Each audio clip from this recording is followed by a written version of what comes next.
हिंदी परिसर चैनल पर आज का जो वीडियो है वह इस माह चल रहे तीनों मॉड्यूल 7, 8, 9 के प्रश्नोत्तरी पर आधारित है, जिसमें यहाँ मॉड्यूल 7 विद्यालय प्रक्रियाओं में जेंडर समावेशन, मॉड्यूल 8 विद्यालय नेतृत्व अवधारणा एवं अनुप्रयोग, मॉड्यूल 9 व्यावसायिक शिक्षा की संपूर्ण प्रश्नोत्तरी जान सकेंगे। सभी शिक्षक बंधुओं से अनुरोध है कि चैनल को सब्सक्राइब अवश्य कर लें, जिससे निष्ठा संबंधित समस्त वीडियो आपकी मोबाइल पर पहुँचता रहे। चलिए शुरू करते हैं आज का वीडियो। निष्ठा प्रश्नोत्तरी में आप सभी का स्वागत है। आज है मॉड्यूल नंबर 7 की प्रश्नोत्तरी विद्यालय प्रक्रियाओं में जेंडर समावेशन। अगर आपने अभी तक हमारा चैनल सब्सक्राइब नहीं सब्सक्राइब कर लीजिए और हर वीडियो पाते रहिए। चलिए शुरू करते हैं आज का पहला प्रश्न। विद्यालय के कार्यक्रमों में सामान्यतः लड़कियों मुख्य अतिथि को गुलदस्ता भेंट करती है। यह निम्नलिखित में से किसका उदाहरण है? इसका उत्तर है जो है विकल्प नंबर 3 अप्रत्यक्ष प्रच्छन्न पाठचर्या। अगला प्रश्न है जेंडर भूमिकाओं का अर्थ है। इसका जो उत्तर है वह है विकल्प नंबर 3 पुरुषों और महिलाओं के बीच जैविक अंतरों के आधार पर। अगला प्रश्न आपके सामने है निम्नलिखित में से कौन सा कथन लड़कियों महिलाओं के लिए जेंडर रूढ़ है? इसका जो विकल्प है वह विकल्प नंबर 4 है। अगला प्रश्न आपके सामने है विद्यालय किस प्रकार विद्यार्थियों को मनोवैज्ञानिक सेवाएं सहायता प्रदान कर सकते हैं? इसका जो उत्तर है वह है विकल्प नंबर 4 विद्यार्थियों को मार्गदर्शन और परामर्श सेवाएं प्रदान करके। अगला प्रश्न आपके सामने है कक्षाओं में किस प्रकार की अध्ययन सामग्री का उपयोग किया जाना चाहिए? तो इसका जो उत्तर है वह है विकल्प नंबर 1 अध्ययन सामग्रियों जो सभी जेंडर के विविध समूहों को की आवश्यकताओं के लिए संवेदी हों। अगला प्रश्न है भारतीय समाज में सामाजिक प्रतिमान और मूल्य तंत्र द्वारा नियंत्रित होते हैं। इसका जो उत्तर है वह है विकल्प नंबर 3 पितृसत्तात्मक और मातृसत्तात्मक। अगला प्रश्न आपके सामने है निम्नलिखित में से कौन सा कथन लड़कों या पुरुषों के लिए जेंडर रूढ़ नहीं है? तो इसका जो उत्तर है वह विकल्प नंबर 1 है। अगला प्रश्न आपके सामने आ रहा है निम्नलिखित विशेषताओं में से कौन सी विद्यालयों में हिंसा के लिए शून्य सहनशीलता सुनिश्चित करने में सहायक है? इसका जो उत्तर है वह है विकल्प नंबर 4 सुरक्षित भौतिक बुनियादी आदि। अगला प्रश्न आपके सामने है निम्नलिखित में से किसी प्रजातंत्र के लिए चुनौती नहीं माना जा सकता है? तो इसका जो उत्तर है वह है विकल्प नंबर 3 पर्यावरणीय निम्नीकरण। अगला प्रश्न जेंडर समानता के सिद्धांत का अर्थ है। इसका जो उत्तर है वह विकल्प नंबर 4 है। अगला प्रश्न आपके सामने आ रहा है जेंडर समान निम्नलिखित में से कौन सी कक्षा में अध्यापक की भूमिका का भाग नहीं है? तो इसका जो उत्तर है वह है 3 विद्यार्थियों के गृह कार्य को करना। अगला प्रश्न आपके सामने है कोई शिक्षक किस प्रकार जेंडर हितैषी कक्षा सुगम बना सकता है? इसका जो उत्तर है वह भी है विकल्प नंबर 4। अब आ जाते हैं हम अगले प्रश्न पर। जेंडर विभाजन है। इसका जो उत्तर है वह है विकल्प नंबर 3 समाज द्वारा पुरुषों महिलाओं और ट्रांसजेंडर को असमान भूमिकाएं प्रदान करना। अगले प्रश्न पर हम आ जाते हैं विद्यालय में निम्नलिखित में से कौन सा गतिविधि जेंडर भेदभाव को नहीं प्रदर्शित करता है? इसका जो उत्तर है वह है लड़कों और लड़कियों को मध्याह्न भोजन, मतलब विकल्प नंबर 1 सही है।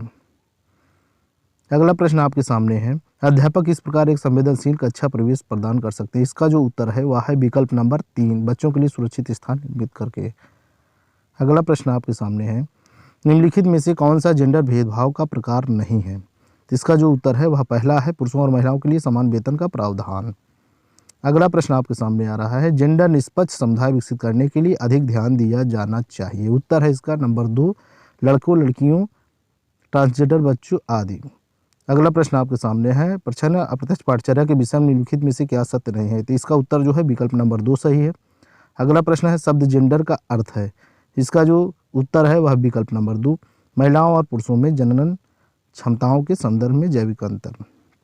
आ जाते हैं अपने अंतिम प्रश्न पर निम्नलिखित में से कौन सा पहलू विद्यालय परिवेश की जेंडर ऑडिटिंग का भाग नहीं बनाता है? तो इसका जो उत्तर है वह है विकल्प नंबर 3। तो इस प्रकार 20 प्रश्न थे, 20 का उत्तर दिया जा चुका है और इसमें एक भी प्रश्न जो है स्किप नहीं है और इसका जो उत्तर है वह है 20 में 20। तो आप लोग अपना अमूल्य समय दिए इस चैनल पर, इसके लिए आप सभी का बहुत बहुत धन्यवाद। आपसे अनुरोध है कि आप जो है चैनल को सब्सक्राइब अवश्य कर ले, जिससे आने वाला हमारा हर वीडियो आपके मोबाइल पर पहुंचता रहे। एक बार पुनः आप सभी का इस चैनल के माध्यम से बहुत बहुत धन्यवाद। हिंदी परिसर चैनल पर मॉड्यूल 8 की आज की जो प्रश्नोत्तरी है विद्यालय नेतृत्व अवधारणा एवं अनुप्रयोग। आप लोगों से अनुरोध है चैनल को सब्सक्राइब अवश्य कर लें, जिससे हर वीडियो आप तक पहुंचता रहे।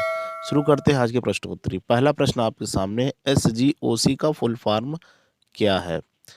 तो इसका जो उत्तर है वह है विकल्प नंबर 3, सबल पक्ष, दुर्बल पक्ष, अवसर और चुनौतियाँ। अगला प्रश्न आपके सामने है, एक शिक्षक को परामर्श देने के दौरान इनमें से कौन सा सही रवैया नहीं है? इसका जो उत्तर है वह है विकल्प नंबर 4, समस्या समाधान की कम क्षमता होने के कारण शिक्षक की। अगला प्रश्न है, कौन सा निर्णय सकारात्मक प्रतिफल दे सकता है? कौन सा निर्णय सकारात्मक प्रतिफल दे सकता है? तो इसका जो उत्तर है वह है विकल्प नंबर 2, जो साक्ष्यों पर आधारित है। अगला प्रश्न आपकी स्क्रीन पर है, लीडरशिप फॉर लर्निंग फ्रेमवर्क में शामिल नहीं है। तो इसका जो उत्तर है वह है विकल्प नंबर 1, मतभेद पैदा करना। चैनल को सब्सक्राइब अवश्य कर लीजिए। अगला प्रश्न है, अकादमिक नेतृत्व में शामिल नहीं है। इसका जो उत्तर है वह है विकल्प नंबर 4, नियमों विनियमों का ज्ञान। अगला प्रश्न आपकी स्क्रीन पर है, इनमें से कौन सी रणनीति अहिंसक संप्रेषण के लिए नहीं है? इसका जो उत्तर है विकल्प नंबर 2 है, आक्रामक होना। अगला प्रश्न आपकी स्क्रीन पर, तनाव प्रबंधन रणनीति आधारित है। तनाव प्रबंधन रणनीति आधारित है। इसका जो उत्तर है वह है विकल्प नंबर 4, मानवीय जुड़ाव विकसित करने पर। अगला प्रश्न आपकी स्क्रीन पर, राष्ट्रीय शिक्षा नीति 2020 इन दोनों को महत्व देती है। इसका जो उत्तर है वह है विकल्प नंबर 3, व्यावसायिक और अकादमिक शिक्षा। अगला प्रश्न आपकी स्क्रीन पर, विद्यालय नेतृत्वकर्ता की सामान्य जिम्मेदारी है। इसका जो उत्तर है वह है विकल्प नंबर 4, हितधारकों के सहयोग से विद्यालय की विकास योजना तैयार करना। अगला प्रश्न आपकी स्क्रीन पर, माध्यमिक विद्यालय नेतृत्वकर्ता के लिए नेतृत्व कौशलों में शामिल नहीं है। इसका जो उत्तर है वह है विकल्प नंबर 3, सकारात्मक दृष्टिकोण।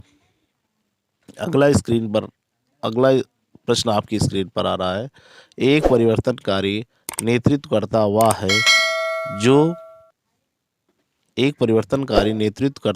है जो दूरदर्शी है, अर्थात विकल्प नंबर 4 सही है। अगला प्रश्न आपकी स्क्रीन पर, शिक्षकों को फीडबैक प्रदान करने का मूलभूत उद्देश्य है। तो इसका जो उत्तर है विकल्प 4 है, शिक्षण अधिगम प्रक्रियाओं में सुधार हेतु शिक्षक के साथ संवाद करना। नेक्स्ट कर देंगे, विद्यालय विकास योजना को आधारित होना चाहिए। विद्यालय विकास योजना को आधारित होना चाहिए। इसका जो उत्तर है वह है विकल्प नंबर 4, विद्यालय के सभी पहलुओं को समेटने वाले नैदानिक अभ्यास पर। अब आपकी स्क्रीन पर अगला प्रश्न है, सीखने के दौर लर्निंग राउंड सबसे ज़्यादा सहायक है। लर्निंग राउंड सबसे ज़्यादा सहायक है। इसका उत्तर है वह है विकल्प नंबर 2, शिक्षण अधिगम प्रक्रियाओं के प्रभावी अंतरण के लिए शिक्षकों की क्षमता। अगला प्रश्न आपकी स्क्रीन पर है, मतभेद टकराव की स्थितियों से निपटने का प्रभावी तरीका है। इसका जो उत्तर है वह है विकल्प नंबर 1, प्रभावी संप्रेषण कौशलों का उपयोग करना। अगला प्रश्न, नेक्स्ट क्वेश्चन, आत्मचिंतन के लिए अनिवार्य है। चैनल आप सब्सक्राइब अवश्य कर लीजिए, जिससे हर प्रश्नोत्तरी का वीडियो आप तक पहुंचता रहे। इसका उत्तर है विचारों एवं कार्यों का विश्लेषण और मूल्यांकन करना। विकल्प नंबर 4 इसका उत्तर सही है। अगला प्रश्न है, माध्यमिक स्तर पर प्रभावी नेतृत्व का लक्ष्य है। माध्यमिक स्तर पर प्रभावी नेतृत्व का लक्ष्य है। इसका जो उत्तर है वह है विकल्प नंबर 4, विद्यार्थियों के बीच सीखने की क्षमताओं का विकास।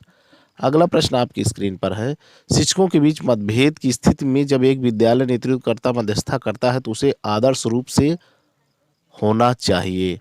तो इसका जो उत्तर है वह है विकल्प नंबर 2, समस्या का समाधान करें। अगला प्रश्न, निम्न सामाजिक आर्थिक पृष्ठभूमि के विद्यार्थियों की दक्षताओं को शिक्षक बढ़ा सकते हैं। विकल्प नंबर 4 सही है, उनके सीखने की आवश्यकताओं की पहचान करके और सीखने के प्रतलों में सुधार हेतु सहयोगात्मक तरीके से योजना बनाकर। अगला प्रश्न आपके स्क्रीन पर है, आप शिक्षार्थी प्रतिफलों को शिक्षण अधिगम प्रक्रियाओं के साथ कैसे जोड़ते हैं? अंतिम प्रश्न है। इसका जो उत्तर है वह है विकल्प नंबर 2, शिक्षार्थी प्रतिफल प्रभावी शिक्षण अधिगम प्रक्रिया पर निर्भर करते। इस प्रकार आज की प्रश्नोत्तरी पूर्ण हुई। यहाँ पर 20 प्रश्न थे और 20 प्रश्न का उत्तर दे दिया गया है। चैनलों को आप सब्सक्राइब अवश्य कर लीजिए और आपका एक लाइक हमारे लिए बहुत महत्वपूर्ण है। तो 20 प्रश्न थे, 20 को उत्तर दिए और रिजल्ट हमारा 20 आ गया। Your score is 20। इस प्रकार आपने इस वीडियो पर अपना अमूल्य समय दिया, इसके लिए आप सभी का बहुत बहुत धन्यवाद।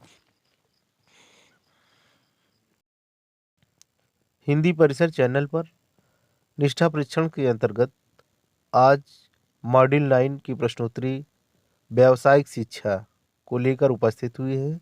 बिना किसी देरी के आज का वीडियो शुरू करते हैं। आपके सामने पहला प्रश्न है, राष्ट्रीय शिक्षा नीति 2020 के अनुसार व्यावसायिक शिक्षा के लिए केंद्रित क्षेत्रों को ही चुना जाना है। आपसे अनुरोध है चैनल को सब्सक्राइब कर लें और वीडियो को भी लाइक कर दें। इस प्रश्न का जो उत्तर है वह है विकल्प नंबर 1, कौशल अंतराल विश्लेषण और स्थानीय अवसरों का मानचित्रण। नेक्स्ट क्वेश्चन है, राष्ट्रीय शिक्षा नीति 2020 द्वारा सामान्य शिक्षा और व्यावसायिक शिक्षा में गतिशीलता के लिए डॉट डॉट की सिफारिश की गई है। इसका जो उत्तर है वह है विकल्प नंबर 2, क्रेडिट आधारित ढांचा। इस विकल्प का चयन करेंगे और नेक्स्ट कर देंगे। अगला प्रश्न आपके सामने है, NATS से तात्पर्य है N for national, N for national, A for apprentice, T for training, S for scheme. अर्थात इसका जो विकल्प है वह है विकल्प नंबर 4, राष्ट्रीय शिक्षुता प्रशिक्षण योजना। इसका चयन करेंगे और हम नेक्स्ट कर देंगे। अगला प्रश्न है, एक व्यावसायिक शिक्षक प्रशिक्षक के पास शिक्षण का ज्ञान और कौशल होना चाहिए, साथ यह भी है कि डॉट डॉट शिक्षार्थियों को क्या सिखाया जाना है। तो इसका जो उत्तर है वह है विकल्प नंबर 1, अभ्यास। चयन करेंगे और नेक्स्ट कर देंगे।